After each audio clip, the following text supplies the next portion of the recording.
కుమరం భూమి పుట్టినటువంటి ఆదిలాబాద్ జిల్లా రామ్జీ గోండ్ కుమరం భీం లాంటి యోధుల్ని ఇచ్చినటువంటి జిల్లా ఇది ఆదిలాబాద్ జిల్లా. యావత్ ప్రపంచంలోనే గర్వంగా మేము ఆదిలాబాద్ జిల్లా వాసులమని చెప్పుకునేటువంటి గర్వకారమైనటువంటి ఆదిలాబాద్ జిల్లా అడవులకు పుట్టినిల్లు, ప్రేమకు పుట్టినిల్లు, అమాయకత్వానికి పుట్టినిల్లు, అందరినీ ఆదరించి అభిమానించే ఆదిలాబాద్ జిల్లా నా ముద్దు బిడ్డలందరికీ కూడా పేరు పేరున నమస్సుమాన్ని తెలియజేస్తా ఉన్నాను.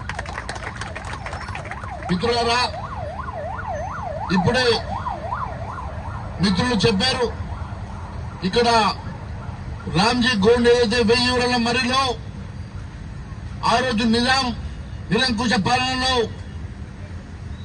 ఉరి తీయబడ్డారో అలాంటి పవిత్రమైనటువంటి 1000 ఊర్ల మరి దగ్గర ఒక పర్యాటక కేంద్రం కింద ₹1 కోటి దసరా రోజు ప్రారంభోత్సవం చేసుకుంటామని చెప్పి తెలియజేస్తా ఉన్నాను. ₹1 కోటి నిధులు మంజూరు చేయించి ఆ ప్రాంతంలో ఆ అమరవీరులకు స్తూపాన్ని, రామ్జీ గోండ్ పెద్ద స్టాచ్యూని, దాంతోపాటు ఆ ప్రాంతంలో పర్యటనకు ఒక పార్క్ ని ఏర్పాటు చేసుకుని నిర్మాణం వస్తే గత చరిత్ర గుర్తుకొచ్చే విధంగా గత పాలకులు ఈ ప్రాంతంలో చేసిన అన్యాయం అక్రమాలు గుర్తొచ్చే విధంగా గత పాలకులు ఈ ప్రాంతంలో ఏ రకంగా అరాచకాలు, ఏ రకంగా అన్యాయం చేసి మన బిడ్డల్ని పొట్టలు పెట్టుకొని 100 మందిని 1000 మందిని అనవసరంగా ఉరితీసి హింసించారో అవన్నీ కూడా గుర్తొచ్చే విధంగా ఈ ప్రాంతంలో 1000 ఊర్ల మర్రిని మరొక్కసారి అభివృద్ధి చేసుకుని పర్యాటక కేంద్రంగా మార్చుకుంటామని తెలియజేస్తున్నా. అంతేకాదు, ఈ విద్యార్థులకు సమస్యలున్నాయి.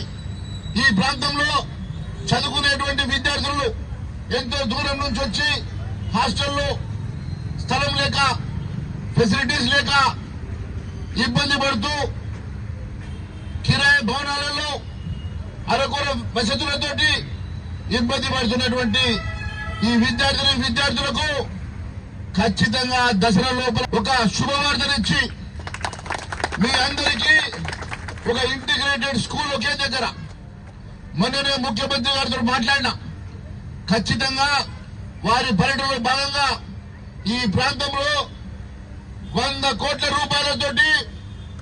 ఈ ప్రాంతంలో ఇంటిగ్రేటెడ్ స్కూల్ క్యాంపస్ ని ఏర్పాటు చేసుకోబోతున్నాం.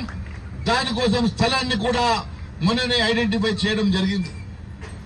ఈ ప్రాంతంలో ఏ విద్యార్థి వచ్చినా చదువుల బాసర సరస్వతి తల్లి వెలిసినటువంటి ఈ జిల్లాలో చదువులకు కొదువు ఉండదు. ఈ ప్రాంతంలో ఎలాంటి వసతులకు కొదువు ఉండదు. ఈ ప్రాంతంలో పుట్టిన బిడ్డలు చదువు తల్లిని సొంతం చేసుకుని చదువు తల్లిల బిడ్డలుగా అభివృద్ధి చెందాలని, చదువులో ముందుండాలని, ఈ ప్రాంతంలో ఎలాంటి వసతులు ఇబ్బందులు లేకుండా మీ అందరి కోసం ఖచ్చితంగా ఎంత ఖర్చైనా సరే అందరికీ కూడా కిరాయి భవనాలు లేకుండా మీ సొంత భవనాల నిర్మాణం కోసం ఖచ్చితంగా దసరా లోపల నేను శంకుస్థాపన చేయిస్తానని తెలియజేస్తున్నా.